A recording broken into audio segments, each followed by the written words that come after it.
నీతి తెలియ చెప్ప నిజముగవేమన పాతకముల నెల్ల పారబట్టి. నీతి తెలియ చెప్ప నిజముగవేమన పాతకముల నెల్ల పారబట్టి.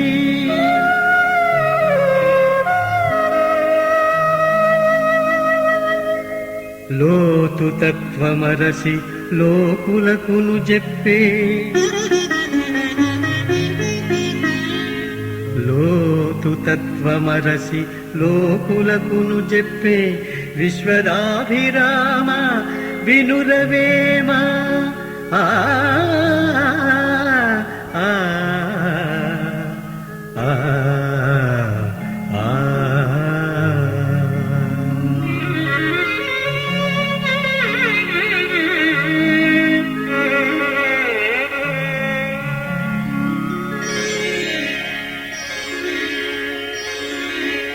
నీతిని లోకానికి చెప్పదలచిన వారు కర్మయోగులై ఉండాలి. అటువంటి కర్మతత్వాన్ని వస్తుతః ఎరిగి అనుభవతః అనుభవించి మాటలాడిన వ్యక్తి గనుకనే వేమన మాటలకంత విలువ. నీతి చెప్పదలిచి వేమన నిజంగా సిద్ధం కాగా పాతకాలన్నీ పరుగెత్తిపోవడం వల్ల తత్వ విషయాల లోతులు చూసి లేదా లోతైన తత్వ విషయాలు పరిశీలించి ఆయన లోకులకు చెప్పాడు. అనేక స్వభావాల లోతులు ముట్టి పరిశోధించాడని ఇక్కడి భావం. తత్వమనే మాటకి స్వభావమని పరమాత్మ అని అర్థాలు. వేమన మనస్సుతో పరమాత్మ లోతు చూశాడు. మానవ స్వభావాలకు మూలాలను కనిపెట్టాడు. వేదాంత పరిభాషలో పంచవింశతి అంటే 25 తత్వాలున్నాయని చెబుతారు.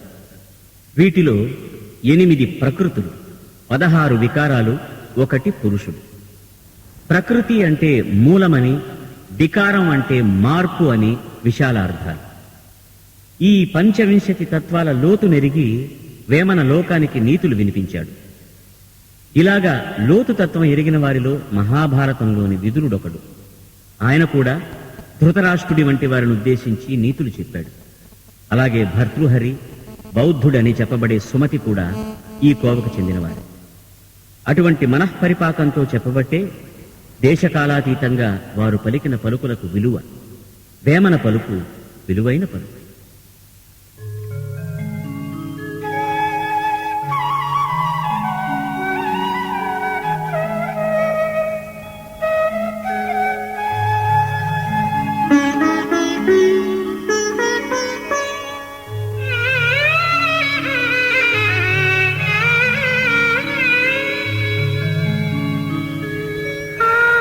శుద్ధి లేని ఆచారమదియేలా, భాండ శుద్ధి లేని పాకమేలా,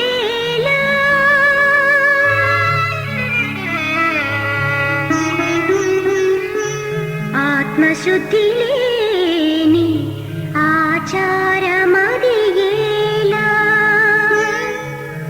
భాండ శుద్ధి లేని పాకమేలా, చిత్తశుద్ధి లేని శివ పూజలేలరా,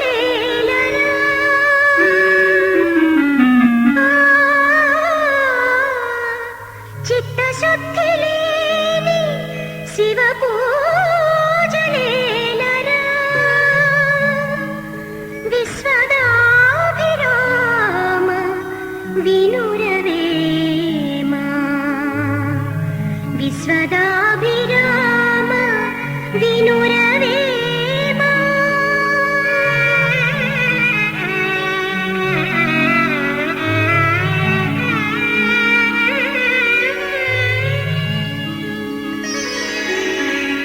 ఈ పద్యంలో వేమన మనిషికి నిత్య జీవితంలో అత్యవసరమని తాను భావించిన 3 శుద్ధుల ప్రస్తావన చేశాడు. 1 ఆత్మశుద్ధి అంటే వాక్కుకి చేతకి ఏకీభావం. తాను పాటించవలసిన శుద్ధిని, దాని అర్థం ఉద్దేశం గ్రహించకుండా పాటించే ఆచారం అర్థరహితం, దానివల్ల ప్రయోజనం శూన్యం. 2వది భాండ శుద్ధి అంటే ఏ వంటకం చేయాలన్నా అందుకు ఉపయోగించే పాత్ర పరిశుభ్రంగా లేకపోతే పాకం అంటే వంటకం ఎంతో కొంత వికటించక తప్పదు, విషంగా పరిణమించినా ఆశ్చర్యం లేదు. మూడవది చిత్తశుద్ధి, అంటే మనస్సు ఏకాగ్రత తప్పి పలు ఆలోచనలతో కలుషితం కాకుండా ఉండడం. ఈ పద్యంలో ప్రధాన వస్తువు ఆచార ప్రవర్తనలకు సంబంధించినది. మనసు ఏకాగ్రంగా నిలపలేని పూజలాగా, పరిశుభ్రత లేని పాత్రలో పాకంలాగా, ఆత్మశుద్ధి లేని ఆచారం ప్రయోజనరహితమైపోతుంది సుమా, జాగ్రత్త అని హెచ్చరించడం ఇక్కడ వేమన ఉద్దేశం. శుద్ధమైన ఆచారం, శుద్ధమైన పాకం, శుద్ధమైన పూజ మనిషి జీవితాన్ని ఉన్నతపరుస్తాయని ఈ పద్యం చెప్పే సారాంశం. గంగిగోవు పాలు గంటెడైనను చాలు, కడివెడైన నేల కరము పాలు.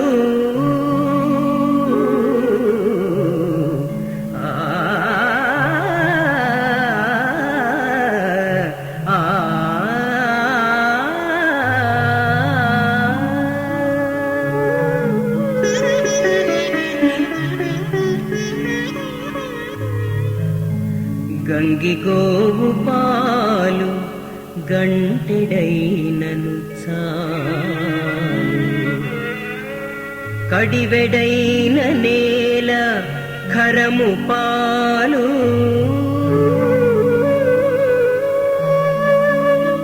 భక్తి కల్గు కూడు పట్టెడైనను చాలు, భక్తి కల్గు కూడు పట్టెడైనను చాలు.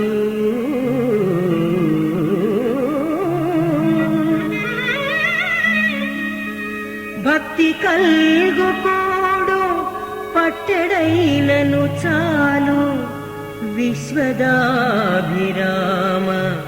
వినురవేమా.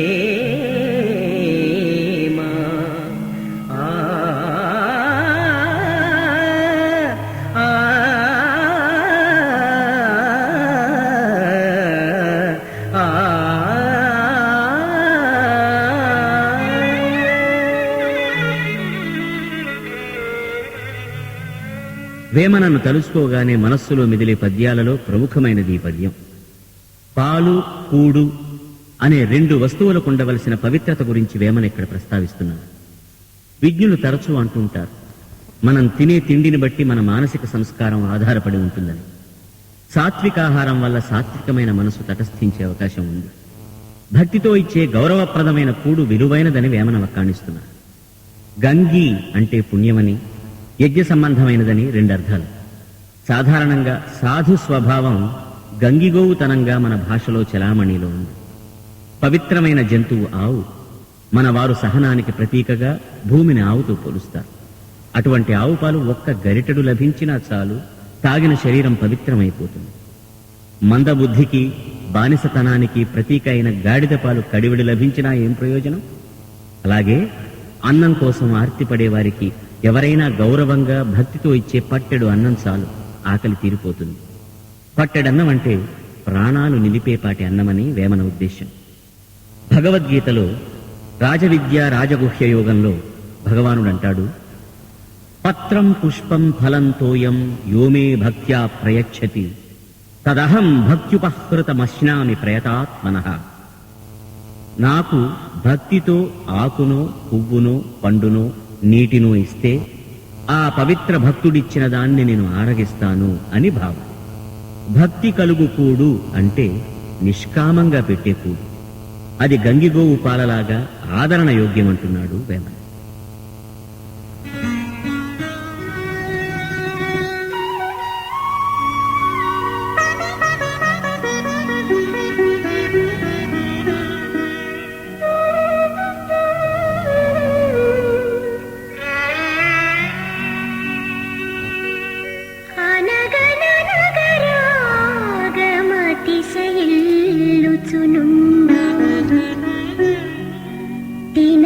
తినగవేము తీపి నుండు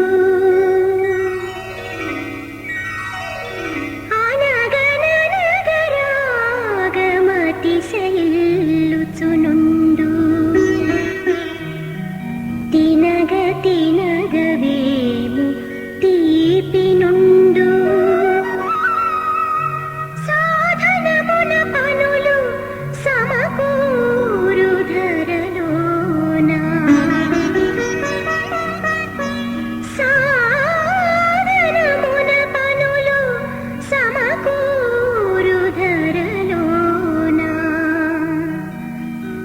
విశ్వదాభిరామ వినురవేమ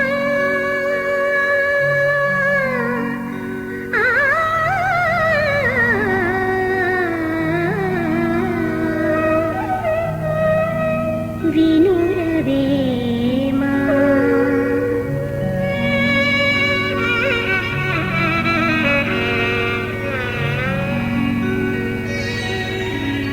బుద్ధి చాతుర్యంతో అదనెరిగి పదనెరిగి సాధన చేయాలే గాని మనిషికి సాధ్యం కానిదంటూ ఉంటుందా అని వేమన ప్రశ్న వేసుకుని ఈ పద్యం ద్వారా జవాబు తానే చెబుతుంది. సాధనలలోకెల్లా కష్టసాధ్యమైనది సంగీత సాధన. గంభీరమైన కంఠ సౌష్ఠవం ఉంటే చాలదు. మనోధర్మం, శృతి, లయ, జ్ఞానం కావాలి. ఆ పైన స్పష్టత నిండిన వాచికం కావాలి. అప్పుడే గానం రాణిస్తుంది. సాధనలో నిశిత దృష్టి పెట్టవలసిన సంగీతాన్ని ఉదాహరణగా తీసుకుని రాగం రత్తి కట్టాలంటే పదే పదే సాధన చేస్తే రాగహృదయం పట్టుబడుతుందంటున్నాం. ఇది ఆత్మానందం. సాధన ఫలిస్తే పరానందం కలిగే విషయం. వెగటు కలిగించే రుచి కూడా పదే పదే అలవాటుగా ఒక సాధనగా ఆచరిస్తే సురుచి అవుతుందంటూ పరమ చేదు రుచికి ప్రతీక అయిన వేపను ఉదాహరిస్తున్నాడు వేమన. తినగా తినగా వేప కూడా తీపిగా అనిపిస్తుందట. ఏదైనా సరే బుద్ధిని, మనస్సును ఏకాగ్రం చేసి సాధన చేస్తే ఫలించి తీరుతుందనే ధైర్యాన్ని ఇక్కడ బోధిస్తున్నాడు. ఏకలవ్యుడు వంటి ఆటవికుడు నిరంతర సాధనతో ప్రత్యక్ష గురువు లేకపోయినా గొప్ప విలుకాడనిపించుకున్నాడు. విశ్వామిత్రుడు ఎన్నిసార్లు భంగపడినా మళ్లీ మళ్లీ తపస్సాధన కొనసాగించి బ్రహ్మర్షి పదమధిష్ఠించాడు. ముగ్ధ అయిన పార్వతి ముందు తన సౌందర్యంతో ఆకర్షించలేకపోయినా కఠోర తపస్సాధనతో పరమశివుడి పాణిగ్రహణం చేయగలిగింది. అనుకున్న లక్ష్యాన్ని ఛేదించడానికి సాధనను మించిన అస్త్రం మరొకటి లేదు అని వేమన తీర్మానం.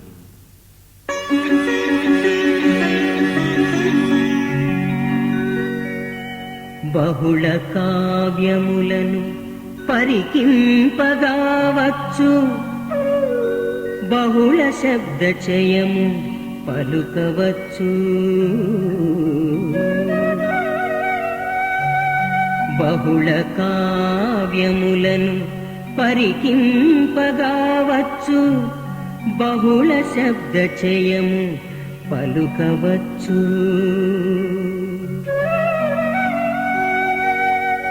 సహనమొక్కటబ్బా చాలా కష్టం బురా.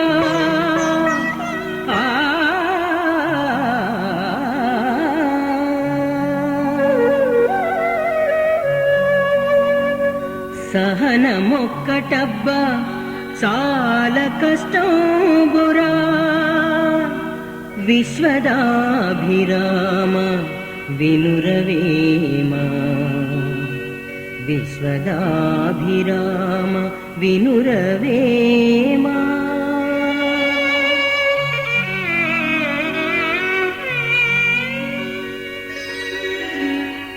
మనిషికి సహనమనే మంచి గుణం లేకపోయాక ఎంత పుస్తక పరిజ్ఞానం, భాషా పాండిత్యం ఉన్నా నిరర్ధకమేనని వేమన తేల్చి చెబుతున్నాడు. కావ్యాలు చదివితే కథలు తెలియవచ్చు, రసం, ధ్వనులు, అలంకారాలు, ఛందస్సులు తెలియవచ్చు, శబ్ద పాండిత్యం వల్ల ఒక పదానికి 10 అర్థాలు చెప్పగలగవచ్చు. కానీ ఈ జ్ఞానం సహన గుణాన్ని కలిగించగలుగుతోందా అని చూసుకోవాలి. సహనం అవ్వడం ఏమంత సులువైన విషయం కాదు. సహనానికి మారుపేరుగా ఉండవలసిన తపస్సంపన్నులైన ఋషులే మతి తప్పి ప్రవర్తించిన సందర్భాలెన్నో ఉన్నాయి. దుర్వాసుణ్ణి, విశ్వామిత్రుణ్ణి ఉదాహరిస్తే చాలు. సహనం అబ్బక ఎంత తపస్సు వృధా చేసుకున్నారో చెప్పలేం. అలాగే మహాభారతం అరణ్య పర్వంలో కౌశికుడి కథ వస్తుంది. అతడు విద్యాహంకారం ప్రదర్శించి ఆగ్రహించబోతే ఒక ఇల్లాలు మందలించి, నువ్వు కేవలం వేదం చదువుకున్నావు, ధర్మ సూక్ష్మం ఎరుగవు, రుజు ప్రవర్తన, సహనం, అధ్యయనం నీ జాతికి పరమధర్మాలు కావాలి. నీకు విద్య అబ్బింది గాని మిగిలినవి అబ్బలేదు. మిథిలా నగరానికి వెళ్లి ధర్మవ్యాధుడనే కిరాతుడి దగ్గర కూర్చుని ధర్మాలన్నీ తెలుసుకో అని పంపింది. ధర్మవ్యాధుడు ధర్మాలు చదువుకున్నవాడు కాడు, ఆచరించినవాడు. కౌశికుడు తన దుందుడుకుతనాన్ని విడిచి నేర్చుకోదగిన ధర్మాలు ధర్మవ్యాధుడి నుంచి తెలుసుకున్నాడనుకోండి. చదువు వల్ల పాండిత్యం వస్తే అనుభవం వల్ల సహనం అబ్బుతుంది. కనుక మనిషికి సహనమే విద్యలకెల్లా ఆభరణం. అది గ్రహించండని వేమన హితబోధ చేస్తున్నాడు.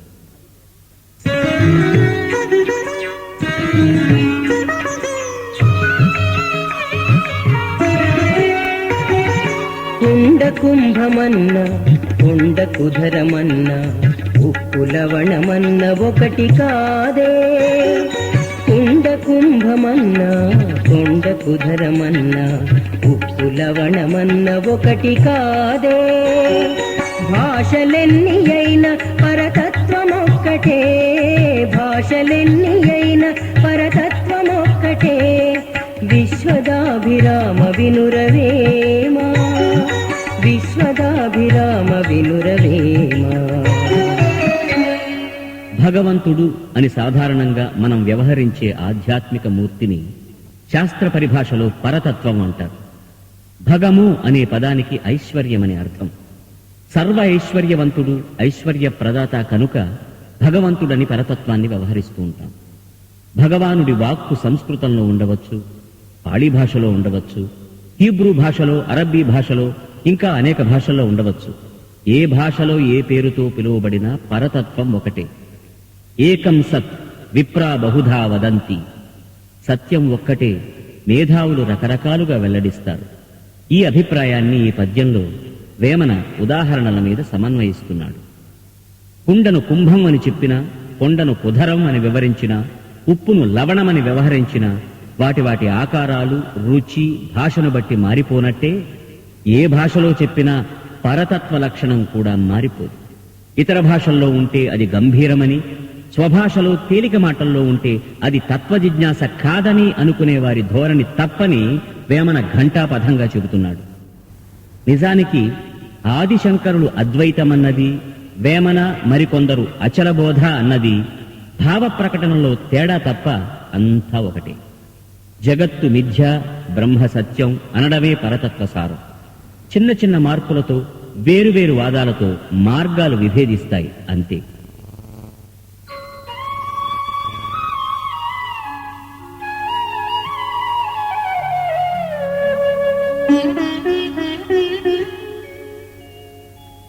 ప్రియములేని విందు పిండి వంటల చేటు, భక్తి లేని పూజ పత్రి చేటు.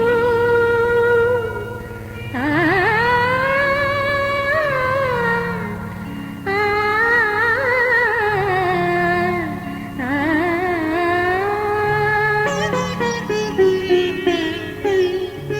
ప్రియములేని విందు పిండి వంటల చేటు, భక్తి లేని పూజ పత్రి చేటు. పాత్ర మెరుగని ఏవి బంగారు చేటురా. ఆ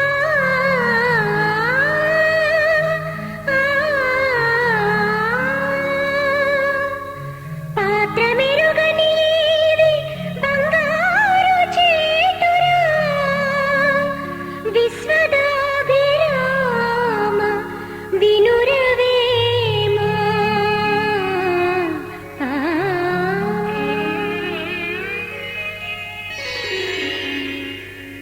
ఈ పద్యంలో వేమన విందు, పూజ, ఈవి అనే మూడు ముఖ్య విషయాలను ప్రస్తావిస్తున్నాడు. ప్రేమ, ఇష్టం శూన్యమై కేవలం మొక్కుబడిగా సాగే విందు విలువలేనిదే. అలాగే పూజలు జరపడం గురించి కూడా. పుష్కలమైన భక్తి లోపించిన మీదట ఇంకా ఆ పూజకేమి విలువ? చిత్తశుద్ధి, భక్తి లేని శివపూజ పత్రిదండుగగా పరిగణిస్తున్నాడు. పూజ ప్రదర్శనగా కాక భక్తి ఆవిష్కారంగా ఉండాలని సారాంశం. ఇక మూడో మాట, పాత్రత తెలియకుండా దానం చేయకూడదు. పాత్రత అంటే అర్హత. అనర్హుడికి చేసే దానం డబ్బుదండుగా. దీనిని అపాత్రదానం అంటారు. శ్రీకాళహస్తి కథలో ఏనుగు తన తొండంతో అడవిలో శివలింగం మీద నీరు చిమ్మి స్నానం చేయించి పత్రితో పూజ చేసిందే. అదిగో ఆ భక్తి ఉంటే ఆ పత్రి ఎంత అనే విషయం పరిగణనకు రాదు. ఏది చేసినా మనసు పెట్టి చేసిన పనికే విలువ అని వేమన సందేశం.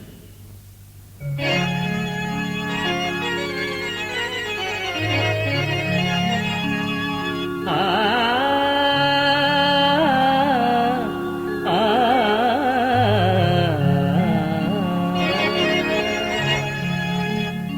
కోపమునను ఘనత కొంచెమైపోవును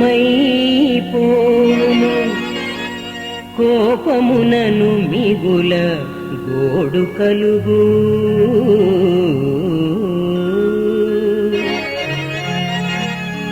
కోపమునను ఘనత కొంచెమైపోవును కోపమునను మిగుల గోడు కలుగు కోపమడచనేని కోర్కెలు ఈడేరు ఆ ఆ, ఆ,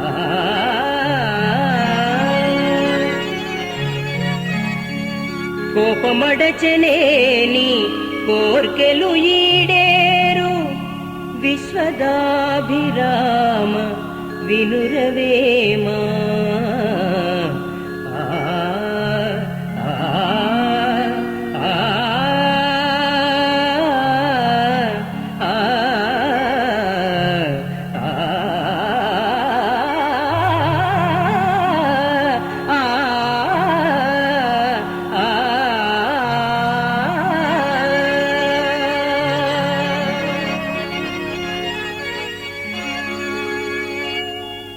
మనిషికి కోపమనే లక్షణం ఎంతో చెరుపు చేస్తుందని బోధించడం కోసం వేమన ఈ పద్యం చెప్పాడు.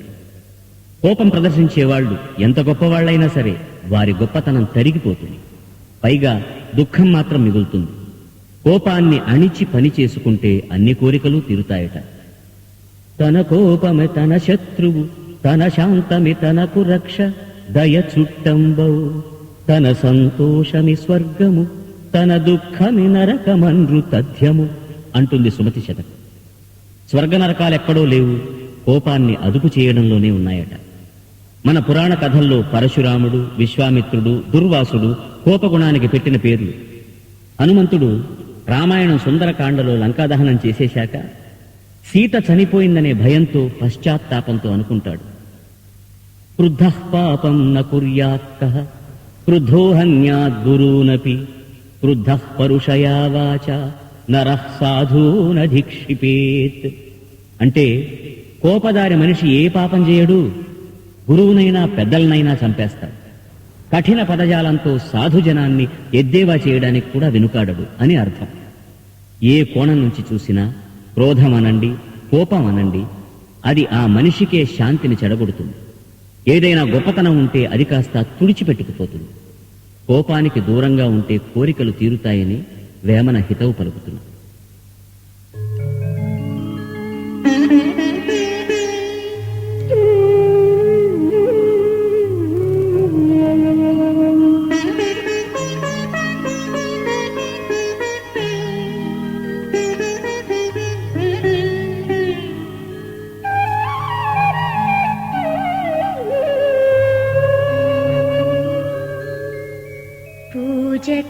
పూజకన్ననెంచ బుద్ధి నిదానంబో,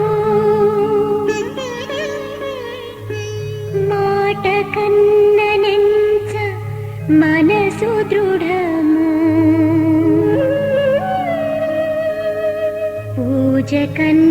పూజకన్ననెంచ బుద్ధి నిదానంబో, మాట కన్ననెంచ మనసు దృఢము, కులము కన్ననెంచ గుణము ప్రధానంబు, కులము కన్ననెంచ గుణము ప్రధానంబు,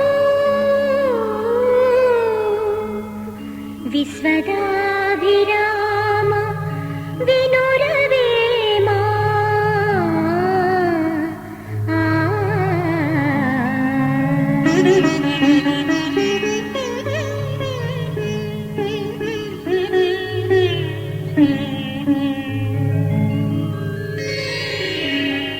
మనస్సు లేదా బుద్ధి నిలకడగా ఒకచోట ఏకాగ్రత కలిగి ఉండడం మొక్కుబడిగా చేసే పూజ కన్నా గొప్పది.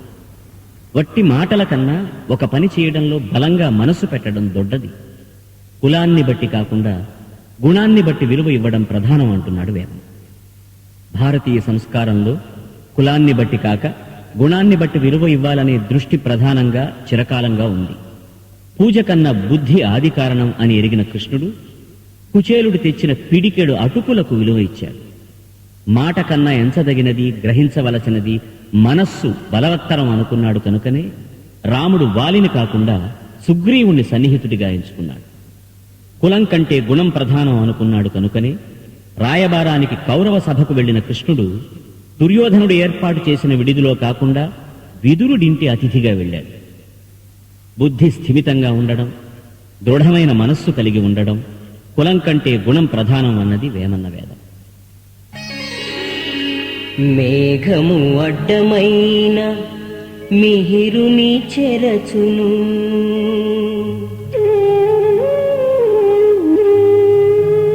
చిత్తము అడ్డమైన స్థిరము చెరుచు. మేఘము అడ్డమైన మిహిరుని చెరచును,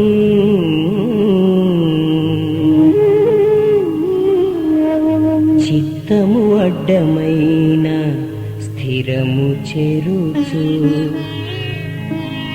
మరపులు అడ్డమైన మరి ముక్తి చెరచును,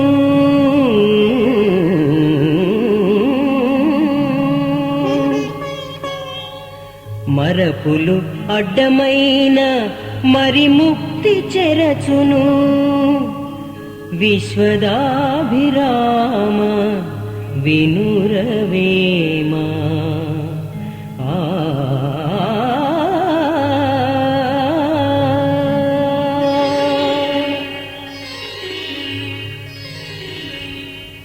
కాలాత్మా సర్వభూతాత్మా వేదాత్మా విశ్వతోముఖః జన్మ మృత్యుజరా వ్యాధి సంసార భయనాశనః అని సూర్యస్తుతి. అంతటి సూర్యుణ్ణి సైతం ఒక్క మేఘం వచ్చి అడ్డంగా నిలిచి కాంతి ప్రసరణానికి ఆటంకం కలిగించగలదు. ఇక మనిషి లక్ష్య సాధనను అడ్డగించే వాడి సంగతి చెప్పేదే ఉంది. చిత్తం అంటే మనస్సు. అది చంచలత్వానికి పెట్టింది పేరు. మనస్సు చంచలించకుండా ఆపకపోతే సాధనకు నిలకడ ఉండదు. మరపులంటే అలవాట్లని ఒక అర్థం, ఆశలని మరొక అర్థం. ఇక్కడ ఆశలకు లొంగిపోయే అలవాట్లు అనుకుందాం. అవి అవరోధాలు కలిగిస్తే ముక్తి చెడిపోవడం తథ్యమట. సూర్యుడితో పోలిస్తే మేఘం ఎంత? అయినా సూర్య తేజస్సునే అడ్డుకోగలుగుతోంది. చిన్న చిన్నవిగా కనిపించిన మనస్సును మరులుగొలిపే అలవాట్లు, ఆశలు పెద్ద విషయమైన ముక్తికి ఆటంకాలవుతాయి, జాగ్రత్త అని లోకుల్ని వేమన్న హెచ్చరిస్తున్నాడు. రావణుడు మహాశివ భక్తుడు, వేదశాస్త్ర పారంగతుడు, మహావీరుడు, జగజ్జేత. అయితే ఏ స్త్రీలోలత్వం అనే చిత్తభ్రమ అతన్ని పతితుణ్ణి చేసింది.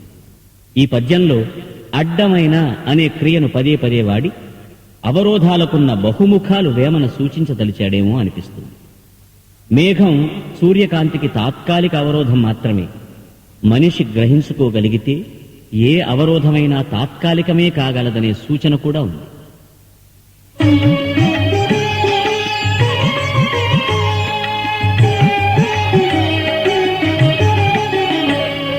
నిక్కమైన మంచి నీలమొక్కటి చాలు, తలుపు వెలుకురాళ్ళు తట్టెడేలా.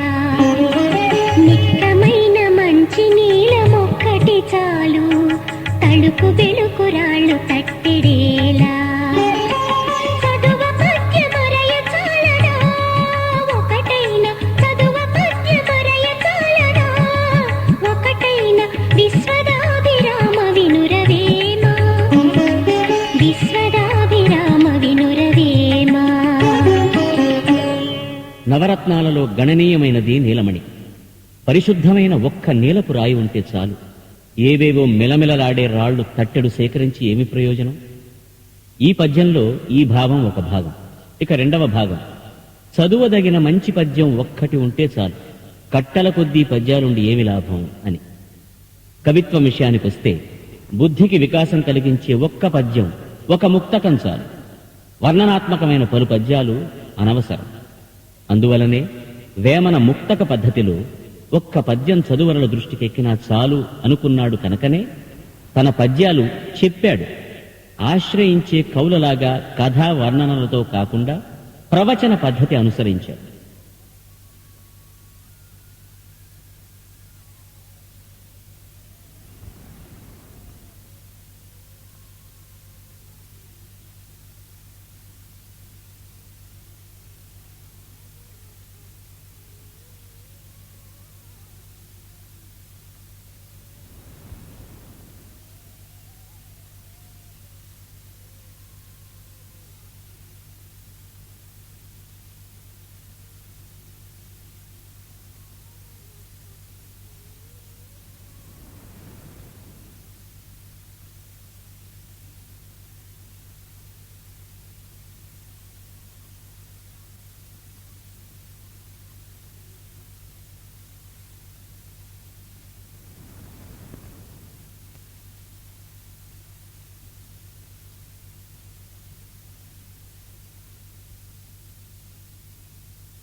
ఉదధిలోన నీళ్లు ఉప్పులుగా చేసి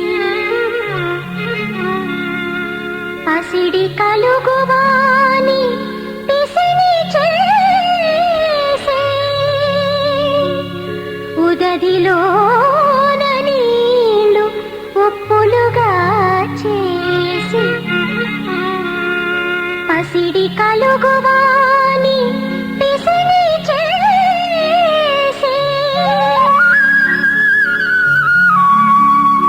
బ్రహ్మదేవు సేత పదడైన సేతరా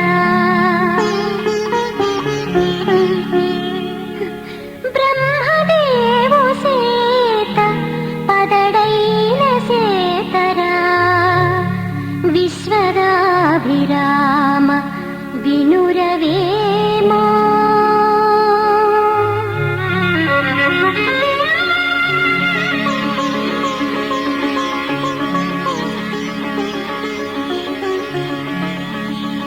ఒకదానికొకటి భంజకంగా ఈ సృష్టిలో ఉన్న చేతలను చూసి వేమన బ్రహ్మను ఎద్దేవా చేస్తున్నాడు ఈ పద్యంలో. నీరుకి జీవనం అని కూడా పేరు. అంటే మనిషికి జీవితాన్నిచ్చే ముఖ్య పదార్థాల్లో ఒకటి. పైగా సృష్టికి ముఖ్యమైన పంచభూతాల్లో కూడా ఒకటి. సముద్రాన్ని మించిన అఖండ జలాకరం ఈ భూమి మీద లేదు కదా. అంత నీటిని సృష్టించి నోట పెట్టడానికి వీలు లేకుండా ఉప్పులుగా చేశాడు.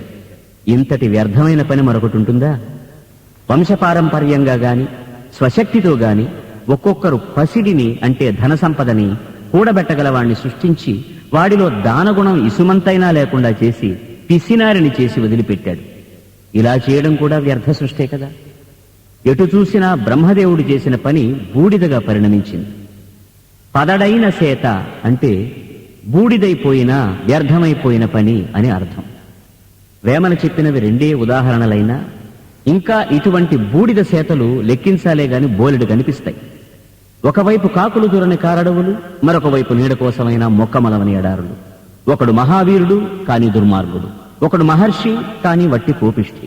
ఒకవైపు అమృతం, మరొక వైపు కాలకూట విషం. సృష్టిని పరస్పర వ్యతిరేకతల కూటమి చేసి విడిచిపెట్టాడు బ్రహ్మ. మనం తెలుగులో అనుకుంటూ ఉంటాం బూడిదలో పోసిన పన్నీరు అని. విలువైన వస్తువును కూడా నిరర్థకం నిష్ప్రయోజనం చేసిన బ్రహ్మను ఈసడించవలసిందేనని వేమన తన అసహనాన్ని ఈ పద్యంలో ప్రదర్శించాడు. అంటే ఒక పని చేసి దాని ఫలం నిష్ఫలమైపోయేలాగా చేసే ఎవరినైనా కడకు బ్రహ్మనైనా వేలెత్తి చూపించగల స్వతంత్రుడు వేమన. ఈ సృష్టి మీద ఏ దశలోనూ ఏ రూపంలోనూ భ్రమలు పెట్టుకోవద్దని ఆయన సూచన.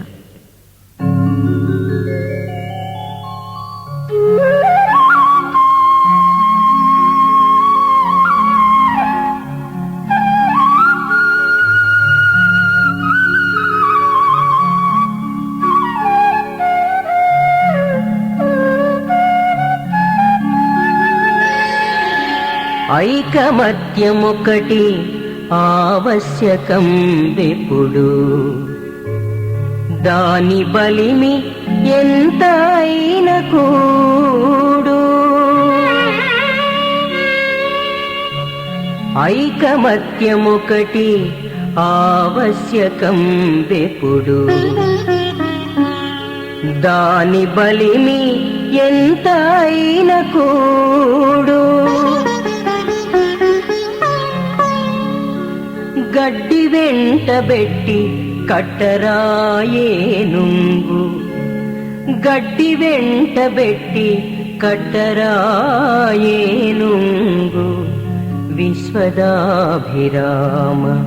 వినురవేమా ఆ ఆ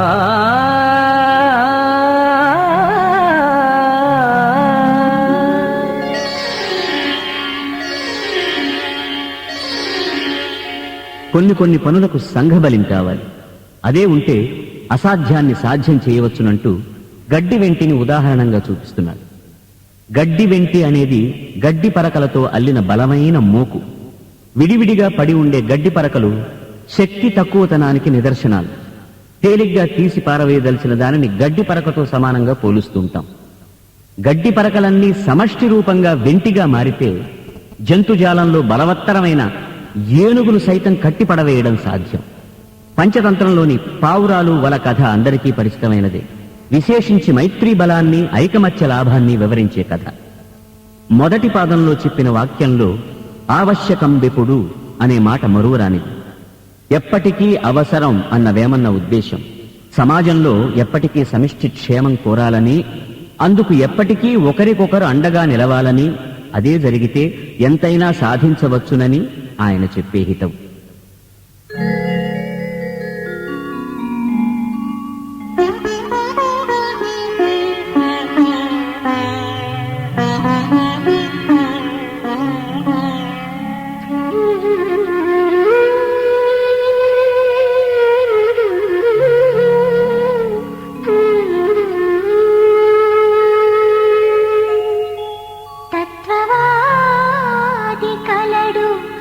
ధరణిపై ఎందైనా తత్వవేది లేడు ధరణిలోనా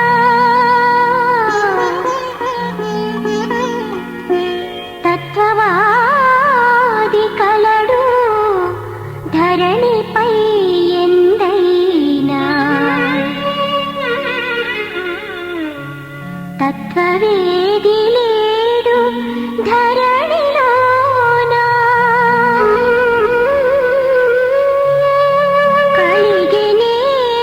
కలిగినేనివాని కానంగరాదయా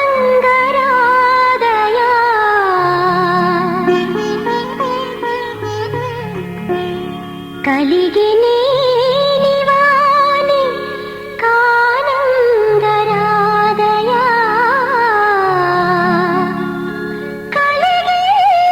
కలిగినివాని కానంగరాదయా విశ్వదాభిరామ వినురవేమా ఆ ఆ ఆ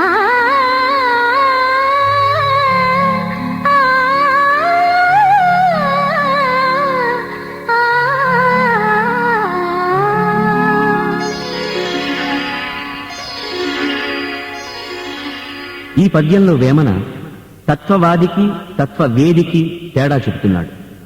ఇక్కడ వేమన దృష్టిలో తత్వమంటే పరతత్వమే. ఈ లోకంలో ఒక తాత్విక మార్గాన్ని నమ్మి దానిలో విశేషాల గురించి, వాటి గొప్పదనం గురించి వాదన చేసేవారు చాలామందే ఉంటారు. ఆ ఉద్దేశంతోనే ఎందైనా అనే మాట వాడాడు వేమన. అంటే ఎక్కడ చూసినా అని. ఇక తత్వవేది సంగతి. వేది, వేత్త అనే మాటలకు తెలిసినవాడు అని అర్థం. తత్వవాదం చేసే చాలా మందికి ఆ తత్వంలో గల కీలకమైన కిటుకు తెలియదని వేమన అభిప్రాయం. తత్వవేదులమని చెప్పుకునే చాలా మంది వట్టి వాదన పరులే. వాదనకు మూలం తర్కశాస్త్రం. రకరకాల తర్కశాస్త్ర పరిభాషలతో తెలివిగా, మొండిగా వాదన మీద ఉత్సాహం చూపేవారే గాని తరచూ అసలు తత్వాన్ని గ్రహించేవారు ఎంతో అరుదు అంటున్నాడు వేమన. జనక మహారాజు గొప్ప వేదాంతి అని తెలిసిన ఒక విరాగి ఆయన్ని చూడబోయాడు. ఆ రాచనగరు, వైభోగాలు, నిత్యం తలనొప్పి తెచ్చే రాజకీయాలు, వీటి మధ్య బతికే ఈతడా వేదాంతి అనుకున్నాడా విరాగి. అనుకోవడమే కాదు, జనకుడితో అన్నాడు కూడా. తత్వజ్ఞాని అయిన జనకుడు చాలా నిర్లిప్తంగా తన భోగభాగ్యాలు ఆ క్షణంలోనే విడిచేసి విరాగి వెంట అడవులకు వెళ్ళాడు. అనుకోని విధంగా జనకుడి సామంతరాజు ఒకడు మిథిలకు సపరివారంగా వెడుతూ కనబడి ఆ అరణ్యాన్ని క్షణంలో గుడారాల నగరం చేసేసి జనకుణ్ణి వైభోగాలలో ముంచెత్తాడు. ఆ తరువాత జనకుడిలో గల గాఢ తత్వవేదిని గ్రహించి ఆ విరాగి తల వంచుకున్నాడు.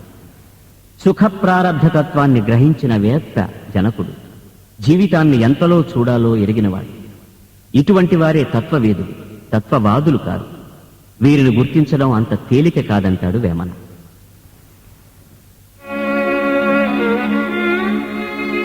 తన నీడ తనకు శత్రువు, తన నీడే తనకు సాక్షి, తన దేహములో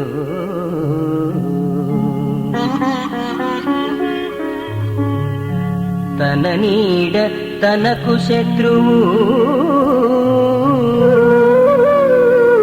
తన నీడే తనకు సాక్షి, తన దేహములో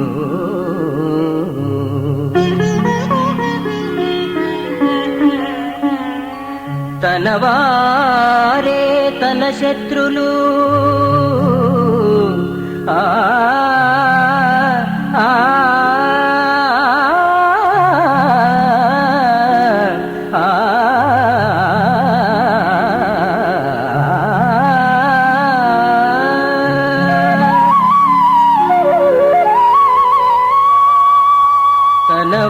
తనవారే తన శత్రులు, తన మనసే తనకు తోడు, తథ్యము వేమా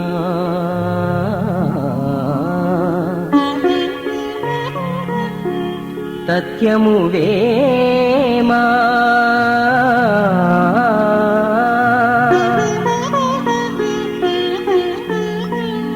తథ్యము వేమా.